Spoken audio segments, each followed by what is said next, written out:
नमस्कार साथियों, आज हम आरपीएससी द्वारा आयोजित आरएस प्री एग्जाम 27/10/2021 के पेपर का सॉल्यूशंस देखेंगे। इसलिए आप सभी से निवेदन है वीडियो पर अंत तक बने रहे। तो आज का हमारा पहला सवाल है, रूमा देवी के बारे में निम्न में से कौन सा कथन सही नहीं है। ऑप्शन 1, उन्हें हस्तशिल्प के क्षेत्र में जाना जाता है। ऑप्शन 2, वे जस्त्रापुरा खेतड़ी गांव में पली बड़ी। ऑप्शन 3, उन्हें भारत के राष्ट्रपति द्वारा 2018 में नारी शक्ति पुरस्कार से सम्मानित किया। या ऑप्शन 4, उन्होंने हजारों महिलाओं को रोजगार बढ़ावा देने में अहम भागीदारी निभाई। तो इसमें से रूमा देवी के बारे में कौन सा कथन गलत है। तो ऑप्शन 2 गलत है, क्योंकि रूमा देवी का संबंध बाड़मेर से है, ना कि पाली से। अगला सवाल देखेंगे, बकनाजी, संतदास जी, जगतनाथ दास और माधोदास नामक संतों का संबंध निम्नलिखित में से किस संप्रदाय के साथ है। ऑप्शन 1, दादू पंथ। ऑप्शन 2, लालदासी संप्रदाय। ऑप्शन 3, जसनाती संप्रदाय। ऑप्शन 4, रामसनी संप्रदाय। तो इनका संबंध कौन से पंथ से है। तो बकनाथ जी, संतदास जी और जगतनाथ दास और माधोदास, इनका संबंध है दादू पंथ से। दादू संप्रदाय की प्रधान पीठ कहाँ पे है, तो ये पूछे तो ये है नरैना, जयपुर में। और धौली धूप का संबंध कौन से संप्रदाय से है, अगर ये सवाल पूछे तो ये है लालदासी संप्रदाय से। अगला सवाल देखेंगे, सूची 1 का सूची 2 से मिलान करना। तो कौन सा त्योहार कौन से महीने में आता है। तो बूंदी की कजली तीज, होली, पुण्य पुष्ण पर्व और गणगौर। तो इनका संबंध कौन सी तिथि या माह से है। तो कजली तीज का संबंध है भाद्रपद कृष्ण तृतीया से। होली का संबंध है फाल्गुन पूर्णिमा से। कृष्ण पर्व का संबंध है भाद्रपद माह से। और गणगौर का संबंध है चैत्र माह से। तो हमारा ऑप्शन राइट होगा इसमें से ऑप्शन नंबर 1, ए का 1, बी का 2, सी का 3 और डी का 4। ऑप्शन 2 हमारा राइट आंसर होगा। अगला सवाल देखेंगे, निम्नलिखित में से कौन से सिद्धांत जैन धर्म से संबंधित है। ऑप्शन 1, अनेकांतवाद। ऑप्शन 2, सर्वस्त्रीवाद। ऑप्शन 3, शून्यवाद। ऑप्शन 4, रहस्यवाद। तो जैन धर्म से संबंधित है अनेकांतवाद और स्यादवाद, मतलब ऑप्शन 1 और 4 हमारा सही होगा। अगर सवाल ऐसा पूछे कि बौद्ध दर्शन से संबंधित कौन सा है, तो सर्वस्त्रीवाद और शून्यवाद ये बौद्ध दर्शन से संबंधित है। अगला सवाल देखेंगे, राजस्थान के रीति रिवाजों में आणों का क्या मतलब है। ऑप्शन 1, कुआ पूजन। ऑप्शन 2, दुल्हन के परिवार द्वारा वर की बारात का डेरा देखने जाना। ऑप्शन 3, विवाह के पश्चात दुल्हन को दूसरी बार ससुराल भेजना। ऑप्शन 4, जल झूलनी एकादशी की पूजा। तो आणों का संबंध है विवाह के पश्चात दुल्हन को दूसरी बार ससुराल भेजना। अगला सवाल देखेंगे, सूची 1 का सूची 2 से मिलान। कौन सा षड्यंत्र कौन से व्यक्ति से संबंधित है। तो ऑप्शन ए, हावड़ा षड्यंत्र केस। ऑप्शन बी, लाहौर षड्यंत्र केस। ऑप्शन सी, दिल्ली षड्यंत्र केस। और ऑप्शन 4, अलीपुर षड्यंत्र केस। तो हावड़ा षड्यंत्र केस का संबंध है जतींद्रनाथ से। तो ए का होगा सी। लाहौर षड्यंत्र का संबंध है राजगुरु से। तो बी का होगा 4। दिल्ली षड्यंत्र का संबंध है मास्टर अमीरचंद से। तो सी का होगा 1। और अलीपुर षड्यंत्र का संबंध है अरविंद घोष से। तो डी का होगा 2। तो हमारा इसमें से ऑप्शन कौन सा राइट होगा। ऑप्शन 3 हमारा राइट होगा। ए का 3, बी का 4, सी का 1 और डी का 2। अगला सवाल देखेंगे, विधवा पुनर्विवाह को प्रोत्साहित करने के उद्देश्य से 1871 ईस्वी में राजमुंद्री सोशल रिफॉर्म एसोसिएशन स्थापित किया गया था। ऑप्शन 1 वीरेशलिंग द्वारा, ऑप्शन 2 के रामकृष्ण पिल्लई द्वारा, ऑप्शन 3 के टी तेलंग द्वारा, ऑप्शन 4 गोपालाचार्य द्वारा। तो इसका सही आंसर होगा ऑप्शन 1 वीरेशलिंगम द्वारा। और भारत में प्रथम विधवा विवाह करने वाले व्यक्ति का नाम पूछे तो वह है ईश्वर चंद्र विद्यासागर। अगला सवाल देखेंगे, इंडियन इंस्टीट्यूट ऑफ साइंस की स्थापना बेंगलोर में कब और किसके प्रयासों से की गई? ऑप्शन 1 1917 प्रफुल्ल चंद्र राय द्वारा, ऑप्शन 2 1930 जेसी बोस द्वारा, ऑप्शन 3 1909 में जमशेद जी टाटा द्वारा, ऑप्शन 4 1911 में मेघनादाद शाह द्वारा। तो इंडियन इंस्टीट्यूट ऑफ साइंस की स्थापना 1909 में जमशेद जी टाटा द्वारा की गई। तो ऑप्शन 3 हमारा राइट आंसर होगा। अगला सवाल देखेंगे, उस क्रांतिकारी महिला का नाम बताइए जिसने बिचौलिया किसान आंदोलन में भाग लिया और उसे गिरफ्तार किया गया। 1930 के सत्याग्रह और 1932 के सन्नी अवज्ञा आंदोलन में भी भाग लिया और जेल गई। ऑप्शन 1 रमा देवी, ऑप्शन 2 रतन शास्त्री, ऑप्शन 3 अंजना देवी चौधरी और ऑप्शन 4 किशोरी देवी। तो इसका सही आंसर है ऑप्शन 1 रमा देवी। रमा देवी का संबंध बिचौलिया किसान आंदोलन से है। इसमें से किशोरी देवी का संबंध कौन से आंदोलन से है ये आप मुझे कमेंट बॉक्स में बताओगे। अगला सवाल देखेंगे,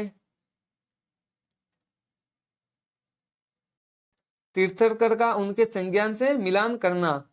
तो पार्श्वनाथ का संबंध किससे है, आदिनाथ का किससे है, महावीर का किससे और शांतिनाथ का किससे है? तो इनका मिलान करना। तो पार्श्वनाथ का संबंध है सरफ से, तो 1-3। आदिनाथ का संबंध है वृषभ से, तो बी का होगा 1। महावीर का संबंध है सिंह से, तो सी का होगा 2। और शांतिनाथ का संबंध है हिरण से, तो डी का होगा 4। तो हमारा ऑप्शन 4 होगा राइट। अगला सवाल देखेंगे, जोधपुर नरेश मानसिंह की रानी भटियानी प्रताप कुंवरी ने अपने द्वारा बनाए गए मंदिर को पुनः अन्यत्र बनवाया क्योंकि पहले वाला मंदिर जमीन में धंस गया था और उसने उसकी प्राण प्रतिष्ठा 1857 में करवाई। उस मंदिर का नाम क्या था? ऑप्शन 1 कुंज बिहारी मंदिर, ऑप्शन 2 महा मंदिर, ऑप्शन 3 घनश्याम जी का मंदिर और ऑप्शन 4 तीजा माजी का मंदिर। तो इस सवाल का सही आंसर होगा तीजा माजी का मंदिर। इसमें एक मंदिर दिया हुआ है कुंज बिहारी मंदिर। इस मंदिर का निर्माण किसने करवाया था? अगर इस मंदिर का निर्माण पूछे तो इस मंदिर का निर्माण करवाया था गुलाब राय ने। अगला सवाल देखेंगे, मौर्यकालीन मूर्तियों में मणिभद्र यक्ष नाम से अंकित मूर्ति किस स्थान से प्राप्त हुई है? तो यह मूर्ति प्राप्त हुई है मणिभद्र यक्ष नाम से। जिंका नगरा, नौग्राम, बेसनगर या परखम। तो इसका सही आंसर होगा ऑप्शन 4 परखम। अगला सवाल देखेंगे, भारत छोड़ो आंदोलन के दौरान कनकलता बरुआ नामक एक कन्या ने जनता का एक जुलूस निकाला और पुलिस की परवाह न करते हुए थाने में घुसने के प्रयास में गोली खाई। यह घटना किस स्थान पर हुई? तो यह घटना हुई थी सोनितपुर में। सोनितपुर में कनकता बरुआ नामक एक कन्या को पुलिस कार्रवाई के दौरान गोली खाई थी। तो इसका सही आंसर होगा सोनितपुर। अगला सवाल देखेंगे, निम्नलिखित पुस्तकों में उनके लेखक से सुमेलित कौन से है? तो ऑप्शन 1 नेत्रंग सवाई प्रताप सिंह, ऑप्शन 2 नाग दमन या सयाजुला जी, ऑप्शन सी रणमल चंद श्रीधर व्यास और ऑप्शन डी भाषा भूषण के लेखक है महाराजा जसवंत सिंह। तो निम्नलिखित में से कौन सा सुमेलित नहीं है? तो रणमल चंद की पुस्तक के लेखक है श्रीधर व्यास, ये सही है। भाषा भूषण पुस्तक के लेखक है महाराजा जसवंत सिंह, ये भी सही है। और नाग दमन के लेखक है सियाजी झूला, ये भी सही है। ये गलत है, नय तरंग के लेखक है राव बुद्ध सिंह, सवाई प्रताप सिंह नहीं है। तो हमारा ऑप्शन सही होगा ऑप्शन 1। अगला सवाल देखेंगे।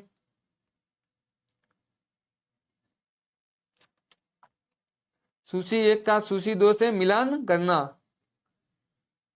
तो वीरी का संबंध, मुगध का संबंध, यव का और इक्षु का। तो वीरी का संबंध है चावल से, पहले का 2। मुगध का संबंध है मूंग से, यव का संबंध है जौ से, और इक्षु का संबंध है गन्ना से। तो हमारा कौन सा आंसर राइट होगा इसमें से? ऑप्शन नंबर 4, ए का 2, बी का 3, सी का 4 और डी का 1। अगला सवाल देखेंगे। बयाना दुर्ग स्थित वरिक विष्णुवर्धन विजय स्तंभ किस काल का माना जाता है? ऑप्शन 1 सल्तनत काल, ऑप्शन 2 मुगल काल, ऑप्शन 3 मौर्य काल, ऑप्शन 4 गुप्त काल। तो विष्णुवर्धन विजय स्तंभ का संबंध कौन से काल से है? तो इसका सही आंसर होगा गुप्त काल, क्योंकि इसको समुद्रगुप्त ने बनवाया था और यह राजस्थान का पहला विजय स्तंभ माना जाता है। चित्तौड़गढ़ में स्थित 9 मंजिला विजय स्तंभ का निर्माण किसने करवाया था? ये आप कमेंट बॉक्स में बताओगे। अगला सवाल। आर्य सभ्यता, आर्य सभ्यता के बारे में निम्न कथनों पर विचार कीजिए। तो आर्यवासी तांबा गलाना जानते थे, ये लोग चावल से परिचित नहीं थे, धातु का काम आर्यवासियों की अर्थव्यवस्था का एक साधन था, और यहाँ से काले लाल रंग मृत भांड मिले हैं जिन पर सामान्यतः सफेद रंग से ज्यामितीय आकृति उकेरी गई है। तो निम्न में से कौन सा कथन सही है? तो आदिवासी तांबा गलाना जानते थे, ये बात सत्य है। ये लोग चावल से परिचित नहीं थे, तो ये बात गलत है, क्योंकि ये लोग चावल से परिचित थे। धातु का काम आदिवासियों की अर्थव्यवस्था का एक साधन था, तो ये भी सही है। यहाँ से काले लाल रंग मृत भांड मिले हैं, तो ये भी सही है। तो ऑप्शन ए, सी और डी सही है। आर्य सभ्यता को और किस नाम से जाना जाता है? तो आर्य सभ्यता को और धूलकोट नाम से जाना जाता है, जिसकी खोज अक्षय कीर्ति व्यास ने की थी और उत्खनन किया था रतन चंद्र अग्रवाल ने। अगला सवाल देखेंगे। सेंट्रल इलेक्ट्रोकेमिकल रिसर्च इंस्टीट्यूट की स्थापना अलगप्पा सेठिया, डॉक्टर शांति स्वरूप भटनागर एवं पंडित जवाहरलाल नेहरू के प्रयासों से कहां पर और कब की गई? ऑप्शन 1 लखनऊ 1951, ऑप्शन 2 कराईकुंडी 1953, चेन्नई 1948 और शिवगंगा 1953। तो इसका सही आंसर है कराईकुंडी 1953 में, और कराईकुंडी वर्तमान में कहां पे है? तो यह है तमिलनाडु में। अगला सवाल देखेंगे। टोटी आभूषण शरीर के किस हिस्से में पहना जाता है? ऑप्शन 1 नाक, ऑप्शन 2 हाथ, ऑप्शन 3 कटी, ऑप्शन 4 कान। तो टोटी आभूषण कान में पहना जाता है। टोटी के अलावा झुमका, मुर्कियां, झमेला, पत्ती, लटकन, ये सब कान के आभूषण हैं। निम्नलिखित युद्धों को सुमेलित कीजिए। कौन सा युद्ध कब हुआ था? तो गागरोन का युद्ध, सारंगपुर का युद्ध, सुमेल का युद्ध और साहिबा का युद्ध।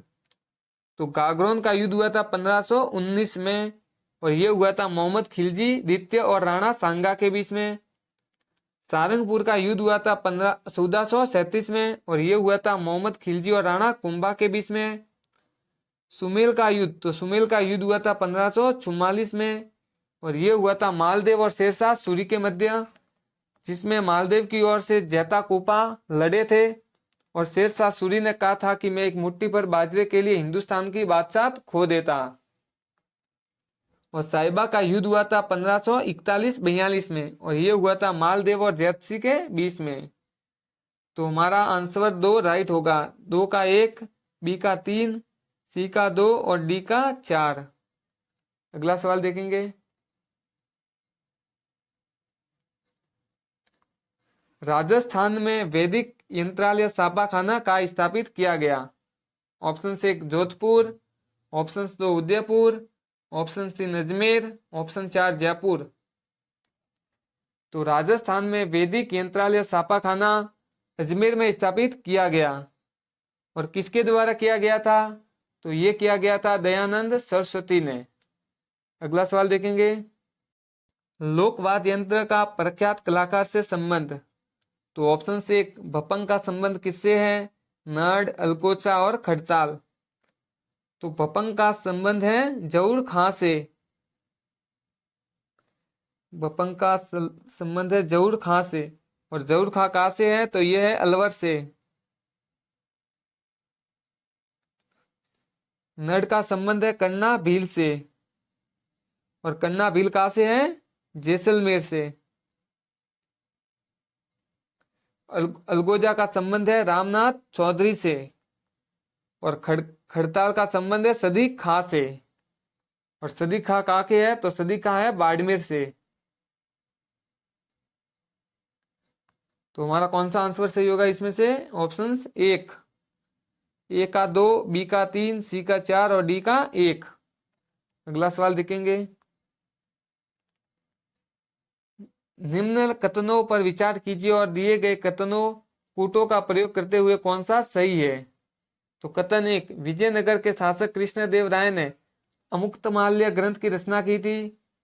कथन 2, कृष्णदेव राय को आंध्र भोज के नाम से जाना जाता है। ऑप्शन 3, उसके दरबार में अलसानी पेडुना नामक राजकवि सुशोभित करता था जो संस्कृत और तमिल दोनों भाषाओं का विद्वान था। तो निम्नलिखित कथनों में कौन सा सही है? तो कथन 1 और कथन 2 दोनों सही है, क्योंकि दरबारी कवि अलसानी पेडुना नामक तमिल भाषा का ही ज्ञाता था, उसे संस्कृत भाषा नहीं आती थी। तो हमारा ऑप्शन सही होगा ऑप्शन 1 और ऑप्शन 2। तो ये 3 में है, कथन 1 और कथन 2 सही है। अगला सवाल देखेंगे, राजस्थानी भाषा साहित्य एवं संस्कृत अकादमी कहाँ स्थित है? तो राजस्थानी भाषा साहित्य एवं संस्कृत अकादमी बीकानेर में स्थित है और इसकी स्थापना हुई थी 25 जनवरी 1983 को। अगला सवाल देखेंगे, समाचार पत्र मजरूल सरूर कहाँ से और कब प्रकाशित हुआ? तो प्रकाशित हुआ था यह भरतपुर से 1849 में। ऑप्शन से 1 राइट आंसर। अगला सवाल देखेंगे, भारत के उच्चतम न्यायालय के मुख्य न्यायमूर्ति का सही क्रम है? तो इसका सही क्रम है option 4, SL. Dattu, T.S.. Thakur और जगदीश सिंह खेकर। अगला सवाल देखेंगे, राज्य विधान परिषद के उत्थान के लिए राज्य विधानसभा के अनुच्छेद 169 के अंतर्गत स्वीकृत संकल्प के बारे में निम्नलिखित में से कौन सा कथन सही है? तो अनुच्छेद 169 के अंतर्गत ऑप्शन 2, केंद्र सरकार पर कोई बाध्यता अधिरोपित नहीं करता कि वह संसद में विधि निर्माण हेतु कार्रवाई करे। तो ऑप्शन 2 हमारा राइट आंसर होगा। अगला सवाल देखेंगे, राजस्थान विधानसभा की प्रक्रिया तथा कार्य संचालन संबंधित नियमों के अनुसार निम्नलिखित में से कौन से विभाग के प्राक्कलन और प्राक्कलन समिति क के नियंत्रणाधीन नहीं है? सार्वजनिक निर्माण विभाग, गृह विभाग, शिक्षा विभाग या वित्त विभाग? तो इसका सही आंसर होगा गृह विभाग। अगर आपको पूछे कि राजस्थान विधानसभा के प्रथम अध्यक्ष कौन थे, तो प्रथम अध्यक्ष है नरोत्तम लाल जोशी और उपाध्यक्ष पूछे तो लाल सिंह और प्रथम महिला अध्यक्ष पूछे तो सुमित्रा सिंह और प्रथम महिला उपाध्यक्ष पूछे तो तारा भंडारी और प्रथम गैर कांग्रेसी पूछे तो लक्ष्मण सिंह। अगला सवाल देखेंगे, राजस्थान लोक सेवा आयोग अपने कार्यों का वार्षिक प्रतिवेदन किसे देता है? ऑप्शन 1 विधानसभा अध्यक्ष के समक्ष, ऑप्शन 2 राष्ट्रपति के समक्ष, ऑप्शन 3 राज्यपाल के समक्ष, ऑप्शन 4 मुख्य सचिव के समक्ष। तो इसका सही आंसर होगा राज्यपाल के समक्ष। राजस्थान लोक सेवा आयोग अपना कार्य का वार्षिक प्रतिवेदन राज्यपाल के समक्ष प्रस्तुत करता है। अगर आपको पूछे कि राजस्थान लोक सेवा आयोग की स्थापना कब हुई थी, तो राजस्थान लोक सेवा आयोग की स्थापना 20 अगस्त 1949 को जयपुर में हुई थी और कार्यभार कब आरंभ किया? तो कार्यभार आरंभ किया था 22 दिसंबर को, और उसे 1956 सत्यनारायण कमेटी द्वारा अजमेर स्थापित किया गया। और राजस्थान लोक सेवा आयोग के प्रथम अध्यक्ष थे एस के घोष, और स्थायी प्रथम अध्यक्ष पूछे तो एस सी त्रिपाठी। अगला सवाल देखेंगे, राजस्थान नगर पालिका अधिनियम 2009 के प्रावधानों के अनुसार राज्य सरकार द्वारा नगर परिषद में अधिकतम कितने व्यक्ति नाम निर्दिष्टित किए जा सकते हैं? तो इसका सही आंसर है ऑप्शन 3, 8 व्यक्ति। अगला सवाल देखेंगे, निम्नलिखित में से नागरिक अधिकार पत्र के मूल तत्व में कौन सम्मिलित नहीं है? मतलब कौन सम्मिलित नहीं है? ऑप्शन एक, विभाग अथवा अभिकरण द्वारा प्रदान की जा रही सेवाओं का विवरण। ऑप्शन 2, सेवाओं का लाभ उठाने के लिए विभिन्न वीडियो को प्रचारित करना। ऑप्शन 3, किसी लोक अभिलेख की अपेक्षा। और ऑप्शन 4, अभिकरण के कार्य के निरीक्षण का प्रावधान। तो इसका सही आंसर है ऑप्शन 4, अभिकरण के कार्य के निरीक्षण का प्रावधान करना। अगला सवाल देखेंगे, राजस्थान प्रशासनिक सेवा अधिकारियों को पहली बार जिला कलेक्टर के रूप में पद स्थापना निम्नलिखित में से किस वर्ष की गई थी? 2021, 2013, 2009 या 2018? तो इसका सही आंसर है 2009। अगला सवाल देखेंगे,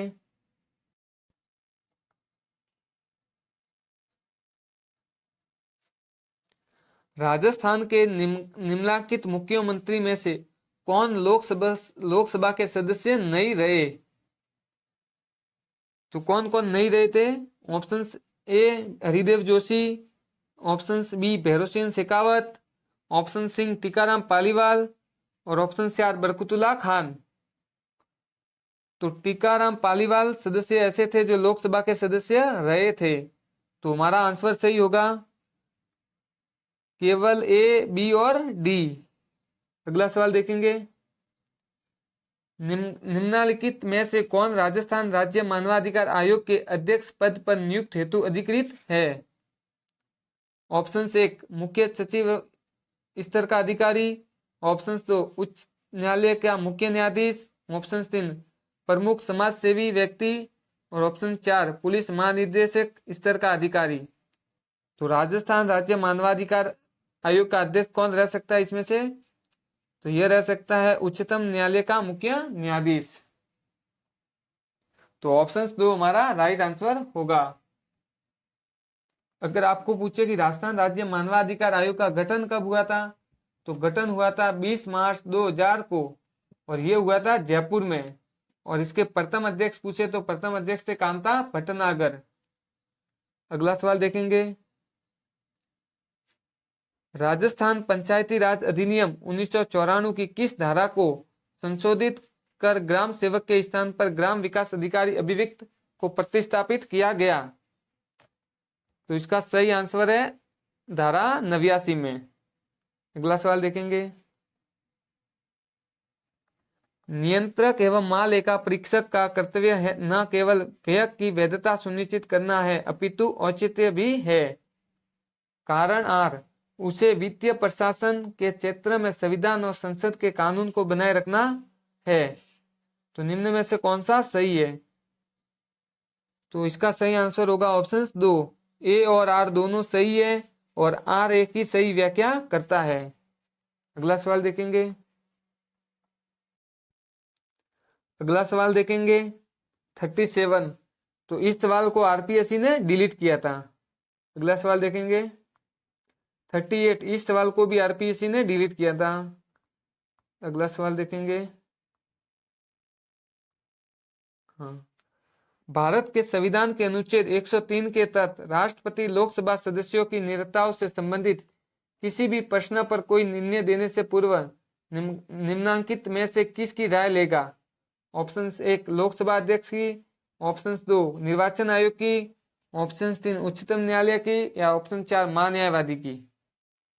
तो वो किसकी राय लेगा? निर्वाचन आयोग की।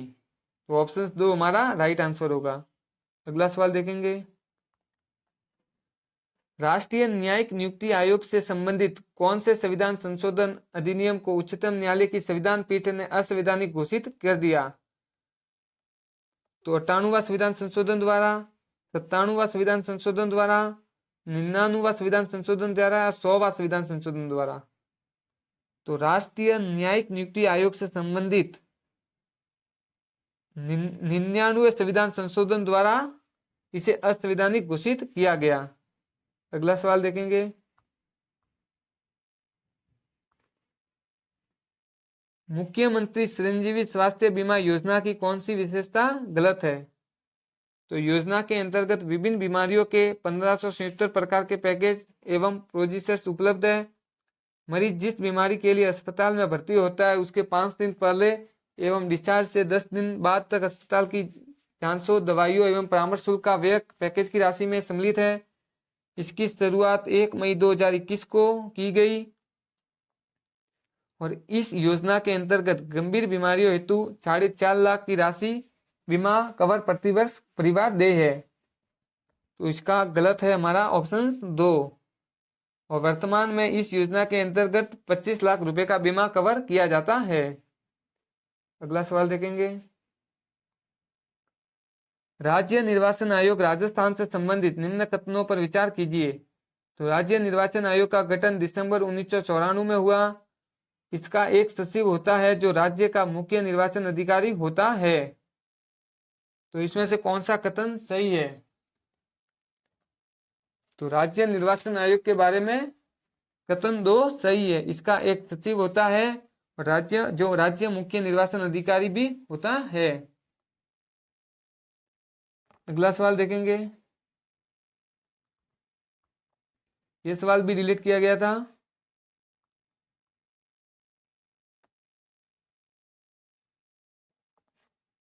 विशाखा व अन्य बनाम राजस्थान राज्य व अन्य मुकदमा संबंधित है। महिलाओं की तबादला नीति से, कामकाजी महिलाओं के मातृत्व अवकाश से, समाज में व्यापक दहेज प्रथा के प्रचलन की रोकथाम से या कार्यस्थल पर महिलाओं के यौन उत्पीड़न की रोकथाम से। तो इसका सही आंसर है ऑप्शन 4, कार्यस्थल पर महिलाओं की यौन उत्पीड़न की रोकथाम से। अगला सवाल देखेंगे। गुरुमुख न्याल सिंह राजस्थान का प्रथम राज्यपाल कब नियुक्त किया गया? कब नियुक्त किया गया? 2 नवंबर 1956 को, 25 अक्टूबर 1956 को, 1 नवंबर 1956 को या 26 अक्टूबर 1956 को। तो इसका सही आंसर है 25 अक्टूबर 1956 को। अगला सवाल देखेंगे। संविधान में मूल कर्तव्यों को जिसकी सिफारिश पर सम्मिलित किया गया है वह है स्वर्ण समिति, शाह आयोग, प्रशासनिक सुधार आयोग या सनातन समिति। तो संविधान में मूल कर्तव्यों को डॉक्टर स्वर्ण समिति की सिफारिश पर जोड़ा गया है और टोटल 10 मूल कर्तव्यों को जोड़े गए थे जो 42वें संविधान संशोधन 1977 द्वारा जोड़े गए थे और इनकी प्रेरणा हमें सोवियत संघ से मिली थी। आप कमेंट बॉक्स में बताओगे 11वां मूल कर्तव्य कब जोड़ा गया। अगला सवाल देखेंगे। राजस्थान उच्च न्यायालय के निम्नलिखित न्यायाधीशों में से कौन राजस्थान सरकार में राज्य मंत्री के पद पर आसीन थे? Option 1 justice Mohammad Yaseen, option 2 justice Suraj Narayan Didwania, option 3 justice Farooq Hasan, option 4 justice Yadram Meena. तो इसका सही आंसर है जस्टिस फारूक हसन जो राजस्थान उच्च न्यायालय के न्यायाधीशों में से राजस्थान में सरकार में राज्य मंत्री के पद पर आसीन थे। अगला सवाल देखें। भारत के संविधान में वर्णित नीति निर्देशक तत्वों का सुमेलित युग्म पहचानिए। ऑप्शन 1 समान न्याय और निःशुल्क विविध सहायता अनुच्छेद 42, ऑप्शन 2 कृषि और पशुपालन का संगठन अनुच्छेद 43, ऑप्शन 3 ग्राम पंचायतों का संगठन अनुच्छेद 41, ऑप्शन 4 पुरुषों और स्त्रियों दोनों को समान कार्य के लिए समान वेतन अनुच्छेद 39। तो इसका सही आंसर है ऑप्शन 4 पुरुषों और स्त्रियों दोनों को समान कार्य के लिए समान वेतन दिया जाएगा। इसमें से ग्राम पंचायतों का संगठन पूछे तो यह है अनुच्छेद 40 में। अगला सवाल देखेंगे, निम्नलिखित में से किसने कहा था एक संविधान एक मशीन की तरह बेजान चीज है, इसमें वे लोग जीवन फूंकते हैं जो उसका नियंत्रण करते हैं। भारत में बस एक कुछ ईमानदार लोगों की आवश्यकता है जिनके लिए राष्ट्रहित ही सर्वोपरि है। यह कथन किसका था? तो यह कथन था डॉक्टर राजेंद्र प्रसाद का। अगला सवाल देखेंगे, सूचना के अधिकार अधिनियम के उद्देश्यों के संबंध में निम्नलिखित में से कौन सा सही नहीं है? ऑप्शन से सरकार के कार्य में पारदर्शिता एवं उत्तरदायित्व को बढ़ावा, हमारे लोकतंत्र को ऐसा बनाना ताकि वह वास्तव में लोगों के लिए काम करे, समाज की महिलाओं एवं कमजोर तबकों के वर्गों को सशक्त करने के लिए काम करना, या नागरिकों को सशक्त करना। तो इसका सही आंसर है ऑप्शन 3, समाज की महिलाओं एवं कमजोर तबकों के वर्गों को सशक्त करने के लिए काम करना। ये सूचना के अधिकार अधिनियम में सम्मिलित नहीं है। अगला सवाल देखेंगे, निम्नलिखित में से किस जिले में उप उष्ण पर्वतीय वन पाए जाते हैं? तो ऑप्शन से 1 Sirohi, option 2 Udaipur, option 3 Banswara, option 4 Jhalawar. तो इसका सही आंसर है ऑप्शन से 1 सिरोही में उप उष्णीय पर्वतीय वन पाए जाते हैं। अगला सवाल देखेंगे, कौन से वर्ष राजस्थान और सौर ऊर्जा नीति घोषित की गई? 2015 में, 2017 में, 2019 में या 2018 में? तो राजस्थान सौर ऊर्जा नीति 2019 में घोषित की गई। अगला सवाल देखेंगे, कौन सी झील कौन से देश से सुमेलित नहीं है? ऑप्शन से 1 बालखत झील कजाकिस्तान, ऑप्शन बी टिटिकाका झील बोलीविया पेरू में, option C Erie US Canada में, और ऑप्शन 4 बैकाल यूक्रेन में। तो हमारा इसमें से गलत है बैकाल यूक्रेन, क्योंकि बैकाल झील रूस में है। तो हमारा ऑप्शन 4 राइट आंसर होगा। अगला सवाल देखेंगे, निम्न में से कौन सा एक सुमेलित नहीं है? डेट्रोट ऑटोमोबाइल, गोरनासा सोरिया सूती वस्त्र, अंसान लोहा इस्पात, और योकोहामा जलपोत निर्माण में। मतलब ये औद्योगिक क्षेत्र किससे संबंधित नहीं है? तो इसमें से ये गोरनाया सोरिया यह लोहा इससे संबंधित है, और अंसान का संबंध लोहा इस्पात से है, तो ये भी सही है। और योकोहामा का संबंध जलपोत से है, तो ये भी सही है। सिर्फ हमारा गोरनाया सोरिया का संबंध किससे है? तो यह है लोहा अयस्क से, ये सूती वस्त्र से नहीं है। तो ऑप्शन 2 हमारा राइट आंसर होगा। अगला सवाल देखेंगे, गोगेलाव संरक्षित क्षेत्र किस जिले में स्थित है? Option 1 Pali, option 2 Churu, option 3 Nagaur, option 4 Jalore. तो गोगेलाव संरक्षित क्षेत्र नागौर में स्थित है। ऑप्शन 3 हमारा सही आंसर होगा। अगला सवाल देखेंगे, सूची 1 को सूची 2 से सुमेलित कीजिए। तो लालगढ़ का संबंध किससे है? त्रिपुरा सुंदरी का किससे है? गागरोन का किससे है? और नाकोड़ा से किससे? इस तरफ पर्यटन स्थल है और इस तरफ स्थिति है। तो लालगढ़ का संबंध है बीकानेर से, 3। त्रिपुरा सुंदरी का संबंध है बांसवाड़ा से, तो बी का 4। गागरोन का संबंध है झालावाड़ से, तो सी का 1। और नाकोड़ा का संबंध है बाड़मेर से, डी का 2। तो हमारा ऑप्शन 3 राइट होगा। ए का 3, बी का 4, सी का 1 और डी का 2।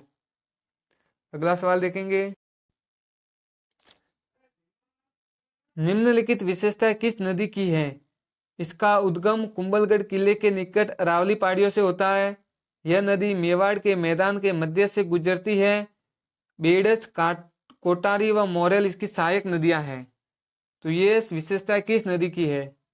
तो यह विशेषता है बनास नदी की। ऑप्शन से 1 राइट आंसर। अगला सवाल देखेंगे, कोपेन के जलवायु वर्गीकरण के अनुसार निम्न में से कौन सा सही सुमेलित है? ऑप्शन से CWG Bharatpur, option B BWSW Barmer, option C BHSW Ganganagar और DAW डूंगरपुर। तो इसमें से ए और डी सही आंसर है। आंसर 4 राइट है, क्योंकि बाड़मेर का संबंध है BHSW से और गंगानगर का संबंध है BWHW से। तो हमारा ऑप्शन 4 राइट होगा। अगला सवाल देखेंगे।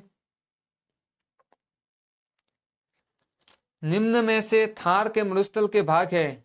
ऑप्शन से गोडवाड़ प्रदेश, ऑप्शन 2 शेखावाटी प्रदेश, ऑप्शन 3 बनास प्रदेश या ऑप्शन 3 गग्गर का मैदान। तो थार के मरुस्थल का भाग है इनमें से ऑप्शन 3 ए, बी और डी, ये थार के मरुस्थल के भाग है। इसमें बनास का मैदान नहीं आएगा। अगला सवाल देखेंगे। डोडा बेटा सोटी स्थित है। ऑप्शन 1 अन्नामलाई पहाड़ियों में, ऑप्शन 2 नीलगिरी पहाड़ियों में, ऑप्शन 3 विंध्याचल श्रेणी में और ऑप्शन 4 सतपुड़ा श्रेणी में। तो यह स्थित है नीलगिरी पहाड़ियों में। Option 2 right answer. अगला सवाल देखेंगे। ये सवाल आरपीएससी ने रिलेट कर दिया था। इसमें पूछा था ग्रामीण लिंगानुपात और नगरीय लिंगानुपात। तो ग्रामीण लिंगानुपात तो पाली में है और नगरीय लिंगानुपात टोंक में है। तो ये ऐसे होना चाहिए था, तो हमारा आंसर सही हो जाता। अगला सवाल देखेंगे। राजस्थान में अनुचित जनजाति जनसंख्या का द्वितीय स्थान पर सर्वाधिक प्रतिशत है। तो द्वितीय स्थान पर बांसवाड़ा जिले का स्थान है। अगला सवाल देखेंगे। निम्न में से कौन उत्तर दक्षिण गलियारे में स्थित है। Option 1 Lucknow, option 2 Agra, option 3 Kota, option 3 Kanpur. तो उत्तर दक्षिण गलियारे में स्थित है आगरा। Option 2 right answer. अगर राजस्थान के किसी जिले का पूछे तो राजस्थान का धौलपुर जिला उत्तर दक्षिण गलियारे में स्थित है। अगला सवाल देखेंगे।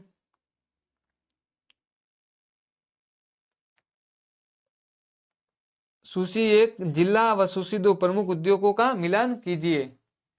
उदयपुर, नागौर, भीलवाड़ा और कोटा। तो उदयपुर किसके लिए प्रसिद्ध है? सीसा व जस्ता के लिए। नागौर किसके लिए प्रसिद्ध है? सफेद सीमेंट के लिए। भीलवाड़ा वस्त्र उद्योग के लिए और कोटा रसायन के लिए।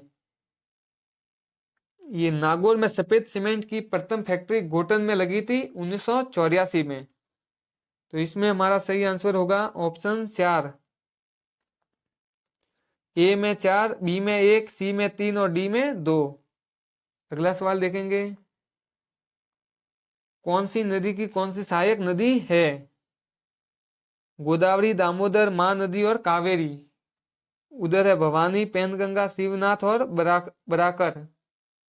तो गोदावरी की सहायक नदी है पैनगंगा। महानदी की सहायक नदी है शिवनाथ। दामोदर की सहायक नदी है बाराकर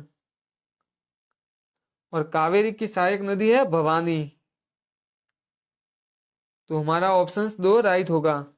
ए का 2, बी का 3, सी का 4 और डी का 1। अगला सवाल देखेंगे। निम्न में से कौन सा सुमेलित नहीं है? कौन सा सुमेलित है? मैग्नीज, बोलाडीला, बॉक्साइट, लोहार दरगाह, लोहा कोडरमा और अब्रक तालसेर। तो इसमें से कौन सा सुमेलित है? तो ऑप्शन 2 सुमेलित है, बॉक्साइट लोहार दरगाह में। अगला सवाल देखेंगे। मांडो की पाल, फेल्सवार, तलवाड़ा, सीसा जस्ता, खीरवाड़ा, एस्बेस्ट और ऋषभदेव अब्रक निम्नलिखित में से कौन सा सही सुमेलित है? तो खेरवाड़ा एस्बेस्टस सही सुमेलित है। ऑप्शन डी हमारा सही होगा, क्योंकि डी में सी दिया हुआ है। अगला सवाल देखेंगे। इसमें एक दिया हुआ ये मांडो की पाल, ये किसके लिए प्रसिद्ध है? तो मांडो की पाल डूंगरपुर में फ्लोराइड के लिए प्रसिद्ध है, ना कि फेल्सवार के लिए। अगला सवाल देखेंगे। ग्रीन एनर्जी कॉरिडोर राजस्थान के निम्नलिखित में से किन जिलों से गुजरेगा? अजमेर, चित्तौड़गढ़, बीकानेर, बी है जोधपुर, जयपुर, अलवर, सी है उदयपुर, भीलवाड़ा, जयपुर और डी है कोटा, अजमेर, जोधपुर। तो ये गुजरेगा अजमेर, चित्तौड़गढ़ और बीकानेर से। अगला सवाल देखेंगे, इस स्थान को ऊर्जा से सुमेलित करना है। तो पावागढ़, तातपानी, मुपंदल और काकरपार। तो पावागढ़ का संबंध है सौर ऊर्जा से, तातपापी का संबंध है भूतापीय से, मुपंदल का संबंध है पवन ऊर्जा से और काकरपार का संबंध है परमाणु आणविक ऊर्जा से। तो हमारा ऑप्शन 4 राइट होगा। ए का 2, बी का 3, सी का 1 और डी का 4। अगला सवाल देखेंगे, स्थलाकृतियां कौन से महाद्वीप में स्थित है? एकांगुआ, मेसेटा, सेनेटेगरी मैदान, गिब्सन डेजर्ट। तो एकांगुआ का स्थित है दक्षिणी अमेरिका में, मेसेटा का स्थित है यूरोप में, सेरेनगेटी मैदान अफ्रीका में और गिब्सन डेजर्ट है ऑस्ट्रेलिया में। तो हमारा सही आंसर होगा ए का 4, डी का 3, बी का 3, सी का 2 और डी का 1। अगला सवाल देखेंगे, वर्ल्ड हैप्पीनेस इंडेक्स 2021 में भारत का स्थान क्या था? तो वर्ल्ड हैप्पीनेस 2021 में भारत का स्थान था 139वां और 2023 में पूछे तो 126वां वर्तमान में है। तो भी वर्तमान में पूछे तो 126वां। अगला सवाल देखेंगे, औद्योगिक उत्पादन निर्देशांक जो कि भारतीय अर्थव्यवस्था में औद्योगिक क्रियाओं का मापक है, इसमें क्या सम्मिलित नहीं है? गैस एवं जलापूर्ति, विद्युत, विनिर्माण या खनन। तो इसमें क्या शामिल नहीं है? गैस और जलापूर्ति। और वर्तमान में औद्योगिक उत्पादन निर्देशांक का भारत का सूचकांक पूछे तो वह है 5.2%। अगला सवाल देखेंगे, 2021-22 के राजस्थान बजट विद्युत कुल व्यय का प्रस्तावित योजना व्यय का क्या प्रतिशत था? तो यह था 14.32%। अगला सवाल देखेंगे, बाजारों मूल्यों पर शुद्ध राष्ट्रीय उत्पादन है। तो बाजार मूल्यों पर सकल राष्ट्रीय उत्पाद विदेश से शुद्ध आय। ऑप्शन तो बाजार मूल्यों पर सकल राष्ट्रीय उत्पाद माइनस हस्तांतरण भुगतान। ऑप्शन 3 बाजार मूल्यों पर सकल राष्ट्रीय उत्पाद माइनस मूल्यह्रास। और ऑप्शन 4 बाजार मूल्यों पर सकल राष्ट्रीय उत्पादन माइनस अनुदान। तो इसका सही आंसर होगा बाजार मूल्यों पर सकल राष्ट्रीय उत्पादन माइनस मूल्यह्रास, ऑप्शन 3। अगला सवाल देखेंगे, निम्नलिखित में से कौन से बजट में भारत में रेल बजट को केंद्रीय बजट में मिला दिया? तो यह मिलाया था बजट 2017-18 में। और ये पूछे कि ये बजट अलग कब किया था? तो ये बजट अलग किया था 1924 में। अगर राजस्थान में पूछा कि राजस्थान में पहला जेंडर बजट कब पेश हुआ? तो जेंडर बजट पेश हुआ था 2012-13 में। और पेपरलेस बजट पूछे तो 2021-22 में। और कृषि बजट पूछे तो 2022-23 में। अगला सवाल देखेंगे, राजस्थान में राष्ट्रीय ग्राम स्वराज अभियान के संदर्भ में निम्नलिखित में से कौन सा कथन गलत है? तो इसमें कौन सा कथन गलत है? तो इस योजना का नारा है अपनी योजना अपनो विकास, यह कथन गलत है। अगला सवाल देखेंगे, राष्ट्रीय आय लेखांकन में आधार वर्ष का अर्थ है। तो आधार वर्ष का अर्थ है ऑप्शन 3 जिस वर्ष की कीमतों का उपयोग वास्तविक जीडीपी की गणना के लिए किया जाता है। अगला सवाल देखेंगे, राष्ट्रीय कृषि विस्तार एवं तकनीकी मिशन में वित्त पोषण में राजस्थान सरकार का हिस्सा कितना है? तो राष्ट्रीय कृषि विस्तार एवं तकनीकी मिशन में राजस्थान का हिस्सा है 40%।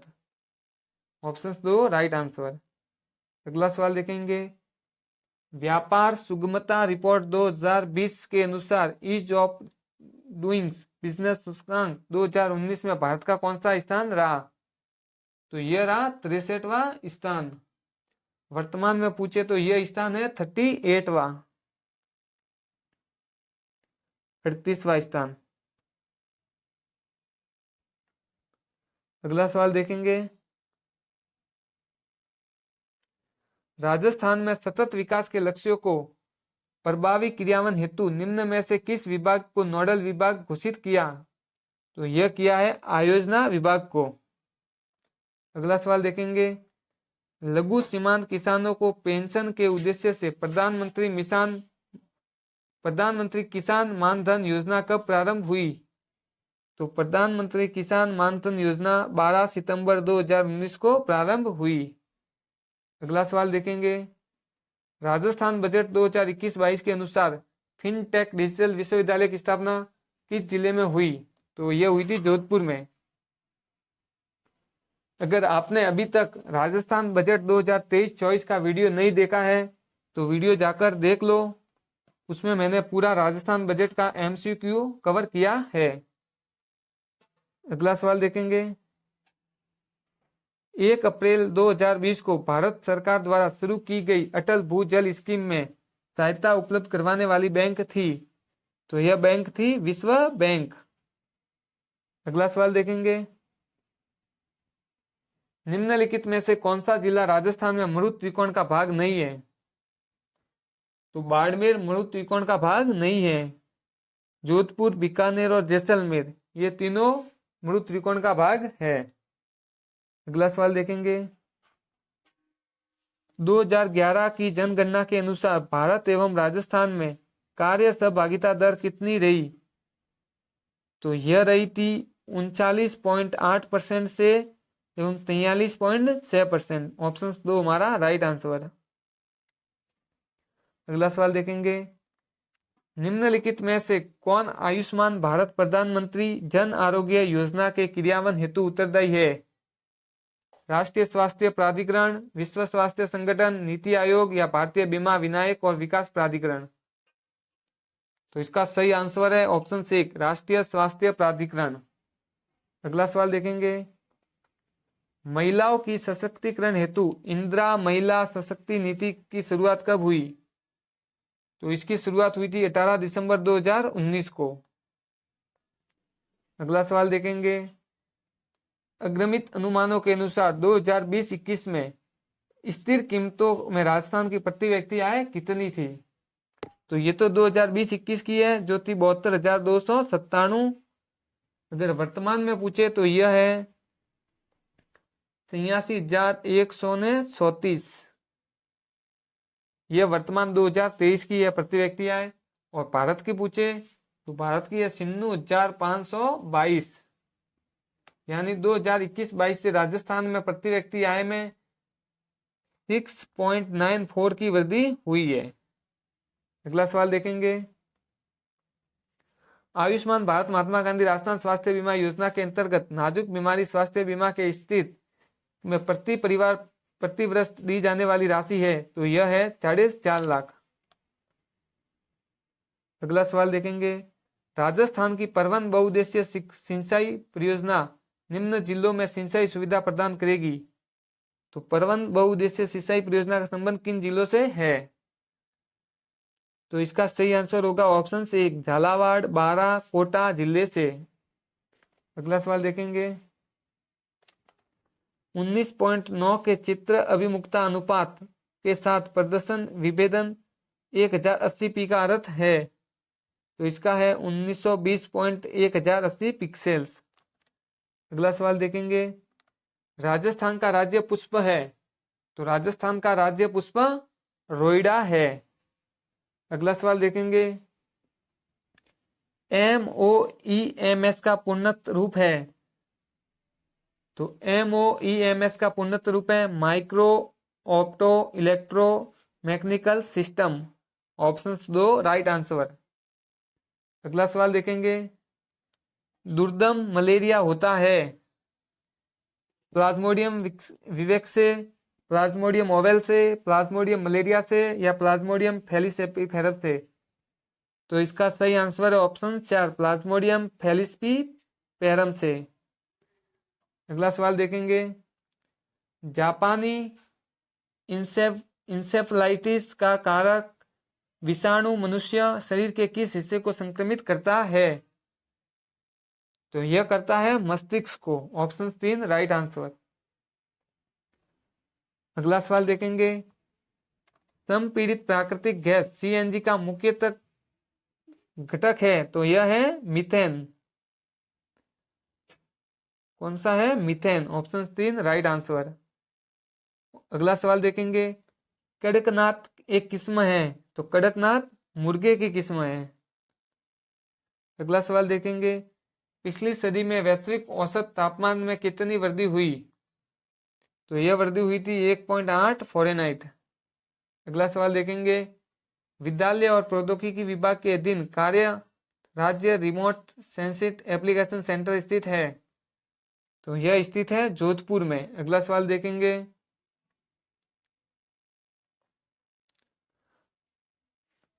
क्वांटम डॉट है, तो क्वांटम डॉट है अर्धचालक नैनो संरचना।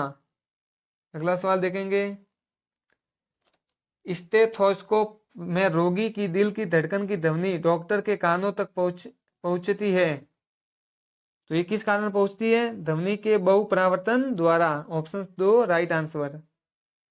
अगला सवाल देखेंगे, भारत वन रिपोर्ट 2019 के अनुसार निम्न में से किस एक जिले में बहुत घना जंगल क्षेत्रफल न्यूनतम है? तो यह है जोधपुर में। अगला सवाल देखेंगे, माता गर्भस्थ शिशु आरस रक्त प्रकार विसंगति की समस्या उत्पन्न हो सकती है यदि माता ... है एवं उसका गर्भस्थ शिशु ...